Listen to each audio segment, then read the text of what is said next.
As we start this series on being faithful to God through new seasons, what we are reminded of is that God puts us in new seasons we didn't ask for all the time. He changes the scenario, the bricks and mortar of our life without consulting us, and calls us to continue on in faithfulness to Him. He's doing something big. So examples of that. I wasn't dating someone and then I am dating someone. I wasn't married and then I am married. And one of the great seasons of change in a young person or a middle-aged person, I mean, it would be great to talk about any of you that were maybe married even later or as a second marriage or a third, after someone passed away. The changes, boy, that's a new season, I'm telling you right now, because the timing of a rhythm of a schedule and how things look, and messy and neat, and spontaneous and planner, and spender and saver. It's a great opportunity to serve the Lord. Trust the Lord. This too will be an honor to Him. And that's obviously the goal. But other examples, I wasn't a parent and then I was a parent. I was employed and now I'm fired. I was working and they told me it's time to retire. I was living alone happily in the empty nest, and then my children moved home.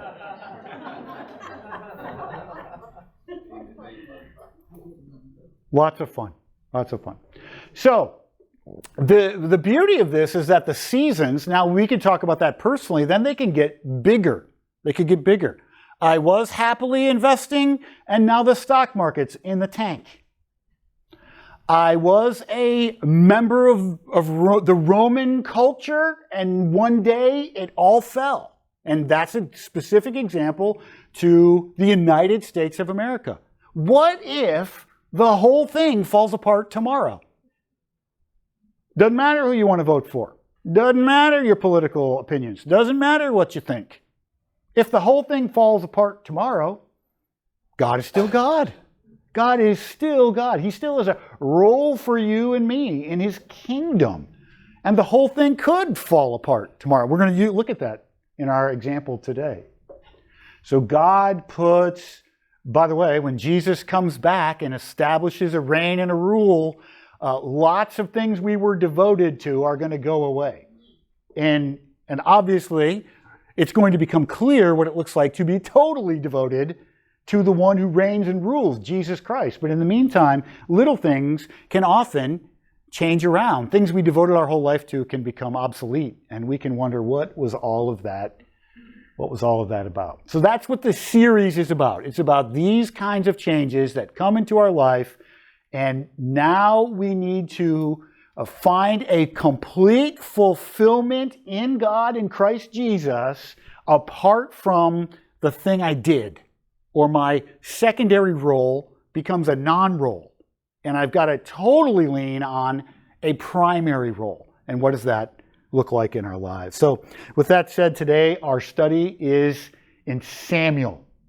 And this whole series kind of was born out of 1 Samuel chapter 16. So if you have your Bibles and you want to turn to 1 Samuel 16, we're going to be all over the book of Samuel. But when we were looking at 1 Samuel 16, and Jeff Knack and I were going back and forth about, this was back in November, I think, about what to do in January, we came to 1 Samuel 16 and went, oh, wow, let's take that and see what God will do with it. 1 Samuel 16, the Lord said to Samuel, "How long will you grieve over Saul, since I have rejected him from being king over Israel? Fill your horn with oil, and I will go, fill your horn with oil and go. I will send you to Jesse the Bethlehemite, for I have provided for myself a king among his sons." Now that seems like an easy enough verse to get our brains wrapped around, There's an old season done. How long are you going to grieve over Saul? let's move on. Here's a new king for you, and I'll tell you who that new king's going to be in a minute. All right? God says to Samuel. But I want us to feel the weight of this big transition for Samuel. Okay? Here are, as I was starting in chapter 1, verse 1 of 1 Samuel, and reading and rereading all the way up through chapter 17 this week, over and over again, trying to see what was this like for Samuel. Keep in mind that Samuel was the last judge, and he was a prophet, a priest in the land. He had a very successful ministry there in the land. The ministry was, the kingdom was blessed, the nation was blessed. It says in various places, in fact, if you look back at 1 Samuel chapter 7, I'm going to bring your attention to a couple of places here. 1 Samuel 7:15. Samuel judged Israel all the days of his life. It was his life's work. That was what he was called to. Verse 16, and he went on a circuit year by year to Bethel, Gilgal, and Mizpah. So he went on a 4-city circuit, year after year, and he judged Israel in all these places. Then he would return to the main city there, to Ramah, for that's where his home was, and there also he judged Israel. He built an altar to the Lord there. Turn over to 1 Samuel chapter 12. So here we get a statement. Yeah, that was his life work, and he was good at it and faithful to it. 1 Samuel chapter 12, verses 2 and 3. Let's start at verse 1, actually. Samuel said to all Israel. Now, I don't know if you've ever done something like this. A dad standing before his kid, a worker standing before those people he worked with for 40 years. Here Samuel stands before all of Israel, known for their scrutiny, known for their complaining. Samuel said to all Israel, behold, I have obeyed your voice in all that you have said to me, and I have made a king over you. And now behold, the king walks before you. And I'm old and gray. And behold, my sons are with you. Now listen to what he says. I have walked before you from my youth until this day. Here I am. Testify against me before the Lord and before his anointed. Have I done anything wrong? He says. And they rise up and say, no, you haven't done a thing wrong. You haven't taken anything from us. You have kept things right and righteous, and you have judged us very, very well. You have had a long, faithful ministry. Under Samuel, the ark was returned from the Philistines. 1 Samuel chapter 6. Under Samuel's ministry, there was safety and peace all the days of his life because of a faithful ministry. In fact, the Philistines laid back after the ark came back to them, after the ark came back to the Israelites. And it says from that point until later when there was a king, there was peace in the land, and the Philistines went back home because of Samuel. We could turn back to 1 Samuel chapter 7 and verse 3 and see the very same thing. And then the last thing I want to just show you about his ministry and the success of it, 1 Samuel 7 verses 12 through 14. Then Samuel took a stone and set it up between Mizpah and Shen and called its name Ebenezer. For all of us who have heard this idea of, here I lay my Ebenezer down. He's laying it down, for he said, till now the Lord has helped us.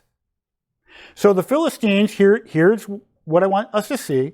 The Philistines were subdued and did not again enter the territory of Israel, and the hand of the Lord was against the Philistines all the days of Samuel.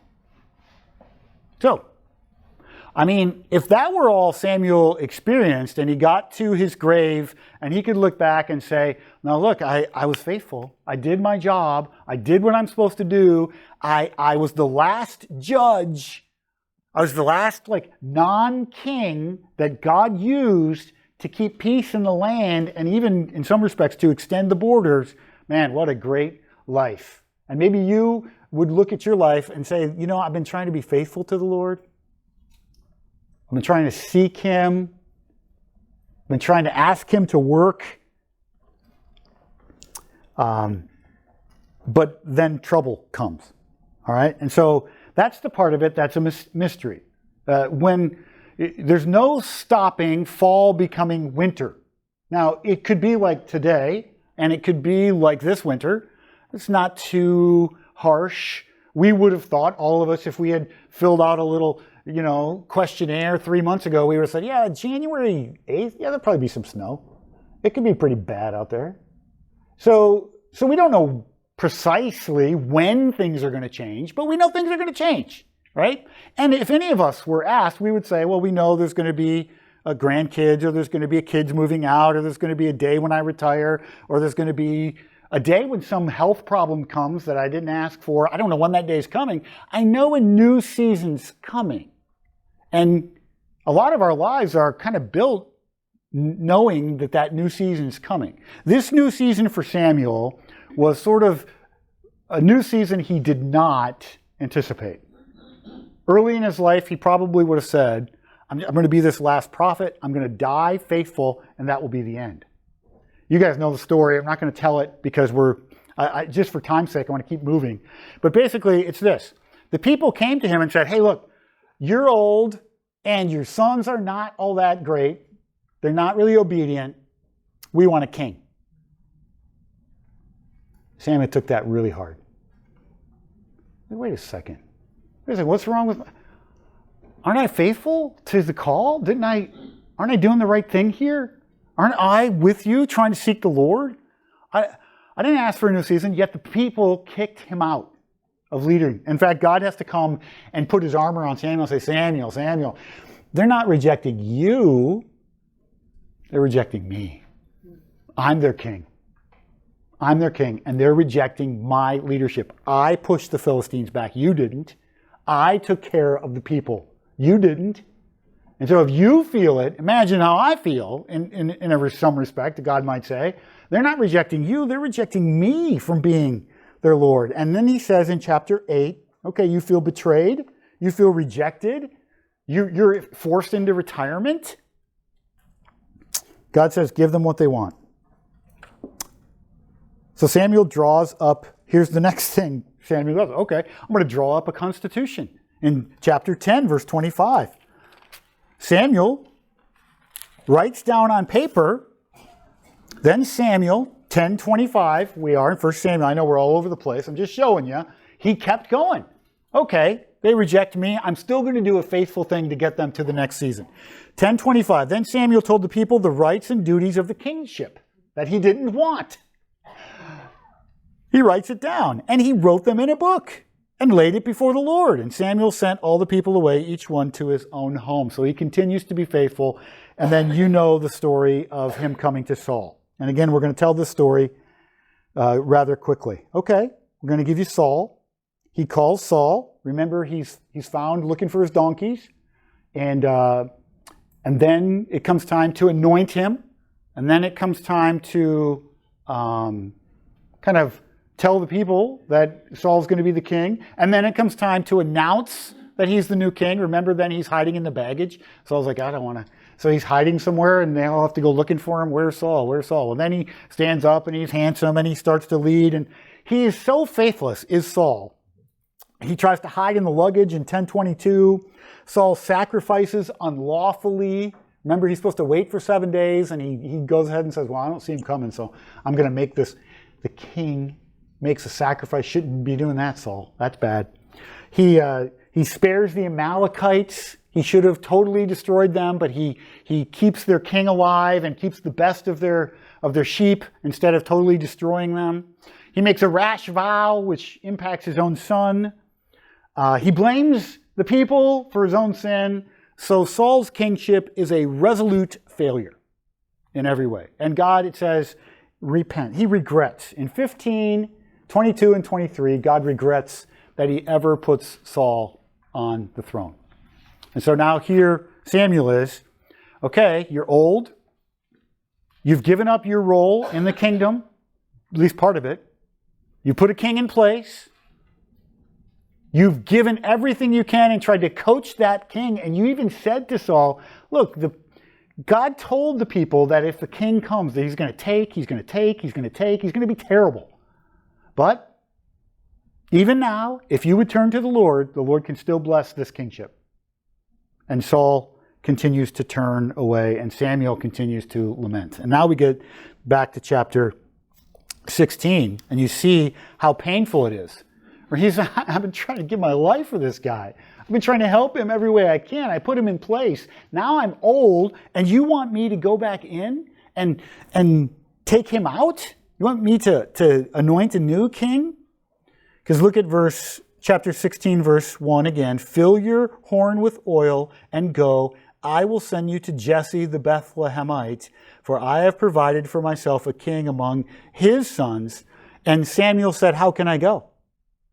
I may be old, but now this is going to be the end. If Saul hears of it, he's going to kill me. And so we remember the story of him going and sacrificing to the Lord. So here Saul is, he's very tired. Here Samuel is, he's very tired. His career's over, at least partially. The thing he did to leave the people with a good hope for the future has ended in complete failure, which he knew it would, but he hoped it wouldn't. And now he's having to put a new king in place. So, quickly, here are some principles that I garner from the story of Samuel. So, as God works his plan to anoint his king, and not just we're taking what we learn in anointing David and we're going to apply it to there's a coming king, and all of us are part and parcel to changing times, to new seasons. What do we do in the new season? So, first principle in my heart, our role in the status quo may change. The role may change, and you might not have any input into how your role changes. A relationship that is ended. Again, we talk about a career that is over. A new situation where you're looking for what should I be doing right now with my life. And all of this pointing back to this reality that God brings a changing season. He's got a work for you and me in the changing season. He's not done with you. It's not over, and he wasn't done with Samuel. He said, I want you to go and keep putting forth effort, even though the main role and distinction in your life is not the thing that continues to this day. You're not going to be a judge anymore. Now there's a king.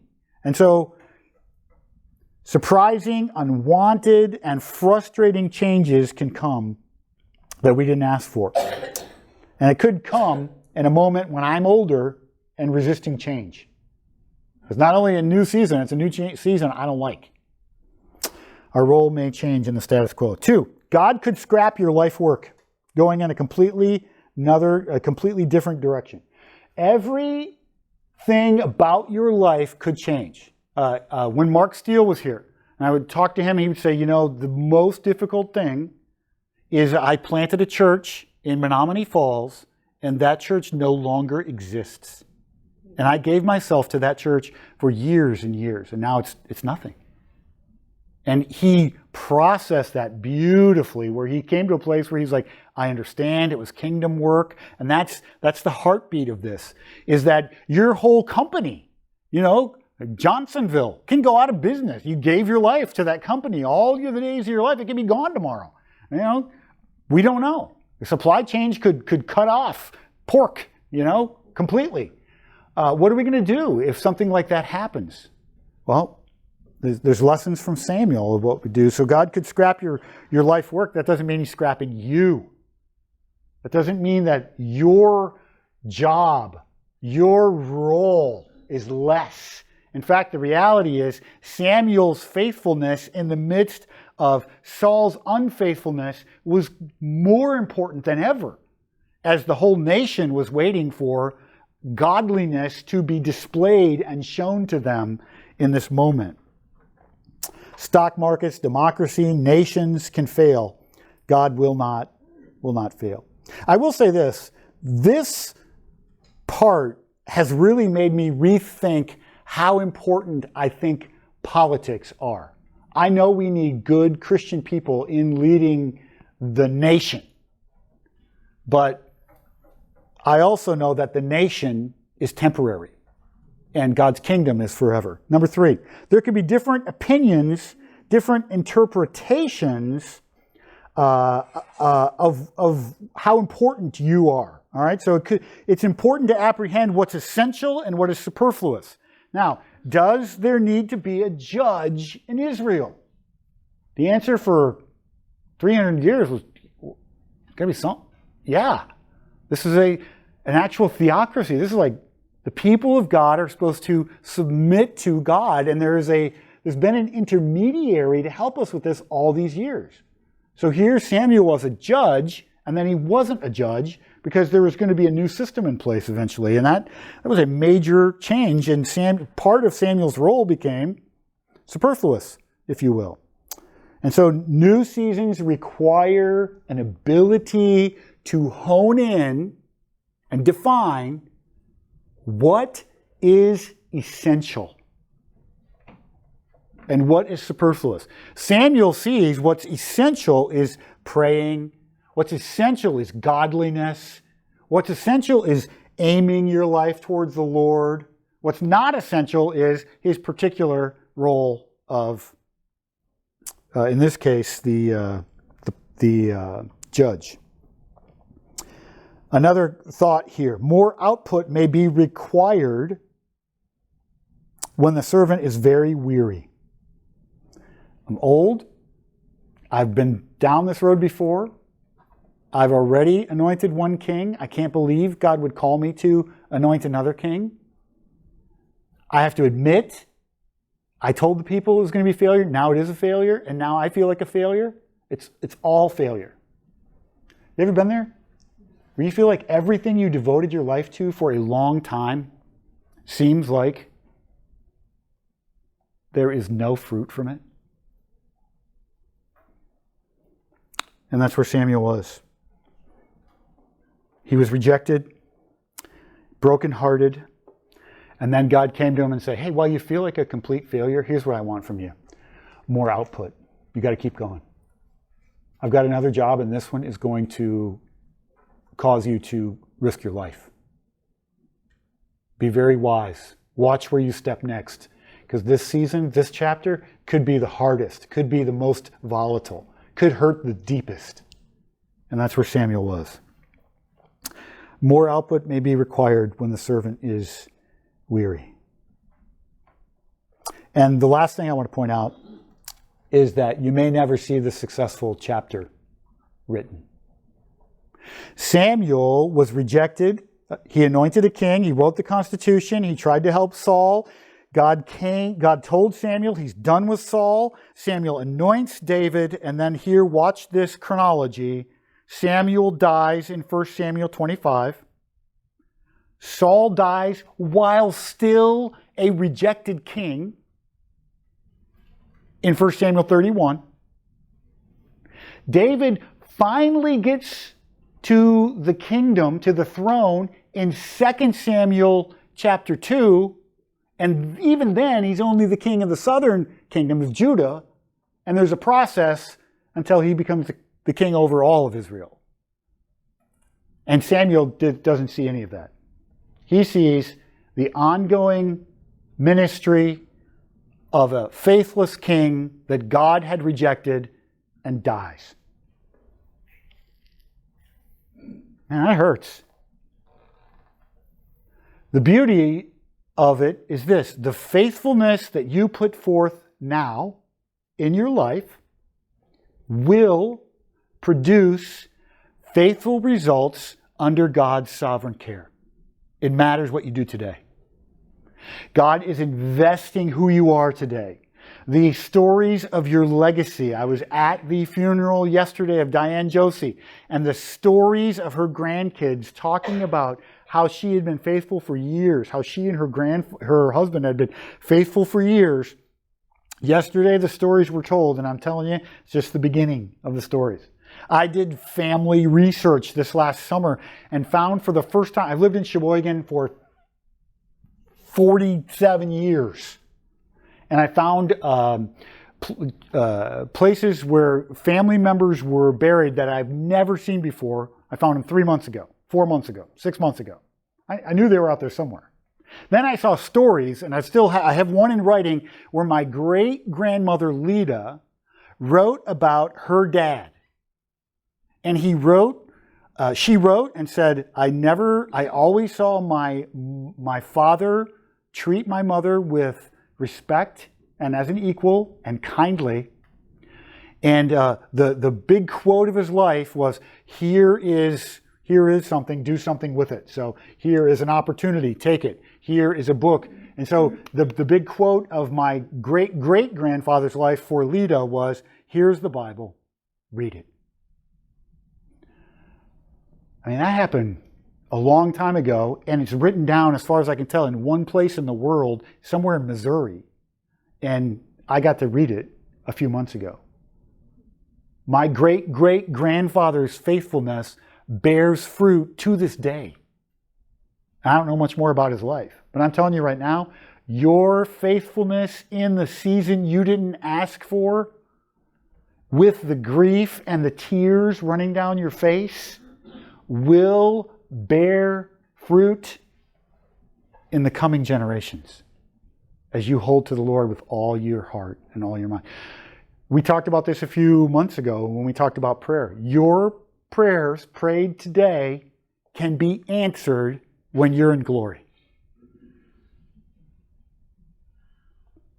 Think of what God can do with the faith that you offer and with the prayer that He calls you to. And so the faithful kind of, I'm going to give an example now from my own life of seasons, right? So it was like 2007, 2008, something like that. I'm just going to use names because I find it easier to track with stories when you know all the details. J. Mary Jo Laurier left the church, went to Minnesota, moved there. He's got a very successful career, and I love him so much. J. Mary Jo, if you're watching this, God bless you. I love you with all my heart. You know that. Went to this place called Grace Church in Eden Prairie, in Minnesota. And they, 2 years after they got there, they said, hey, we're looking for a youth pastor. Let's see if Pastor John would come over here. So they called us, and me and Nikki went to candidate.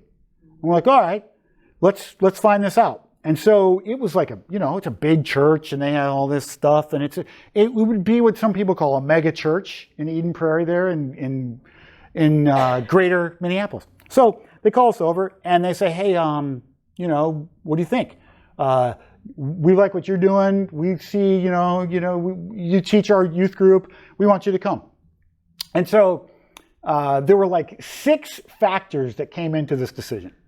Like, okay, we could go to this church. The offer's on the table. The opportunity's here. And we're driving home, and I'm saying to Nikki, now, first of all, let me just say, we were in the guy's office, the lead pastor's office, and the phone call came in that somebody here at church had died, Paul Kufis. He passed away. If you guys remember Paul and Sue Kufis, Paul's a young guy, he's in his 40s, had a sudden heart attack, and they called me to come back to do the funeral. Number one. Number two, there's a pastor on staff. You guys can do the math of all the pastors who were on staff at the time, who had a very difficult family situation in his life at the time. Number three, on the way home, Nikki said to me, John, I will go with you. I will go with you in this new season. Here's what I would put forth to you as you make this decision. If you are making this decision for your own ego, I don't want to go. I'll go, but I don't want to if it's for your ego. So you go do business with God and try to determine what God's calling us to while you do it. And I go into my prayer closet and I ask myself just this one question. Am I going to the big mega church youth position for me? And so I'm asking that question. And it was a tough question. I was 40-something.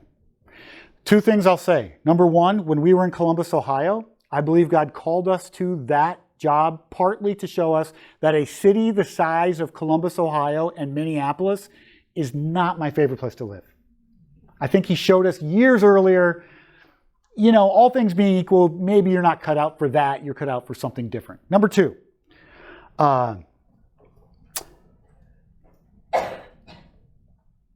my call to, as I was in the prayer closet, my call to Sheboygan, Wisconsin, and the Evangelical Free Church was like it went from a beautiful apple tree to bearing fruit in like one day. Not fruitfulness, but like my eyes can see now.